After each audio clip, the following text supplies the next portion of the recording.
wilde vraag wat ek baie gevra word is, wat verkoop jy en wat bemark jy dan nou eintlik? So die kort en lang van die storie is, dit is 'n klaargemaakte e-learning programme, basies dieselfde soos wanneer jy universiteit toe gaan. Die verskil is net dat jy werklik die regte kry om hierdie programme en kursusse weer te verkoop vir 'n affiliate kommissie of 'n 100% wins. Die programme en kursusse leer vir jou bemarkingsstrategie om enige produk of diens op sosiale media platforms of in die aanlyn ruimte in die algemeen te bemark en te bevorder. Jou kopers gaan gewoonlik 3 verskillende tipes mense wees. Eerste een is iemand wat letterlik 'n herverkoper van enige iets en alles is, soos byvoorbeeld Tupperware, Avon en so voort.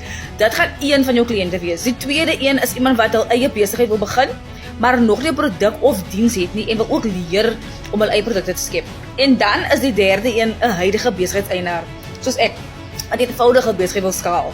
Omdat jy herverkoopregte op die program kry, gaan hulle jou natuurlik oplei om dieselfde kursus of program effektief op sosiale media te bemark en te bevorder, totdat jy uiteindelik daaglikse inkomste in dollars kan begin sien.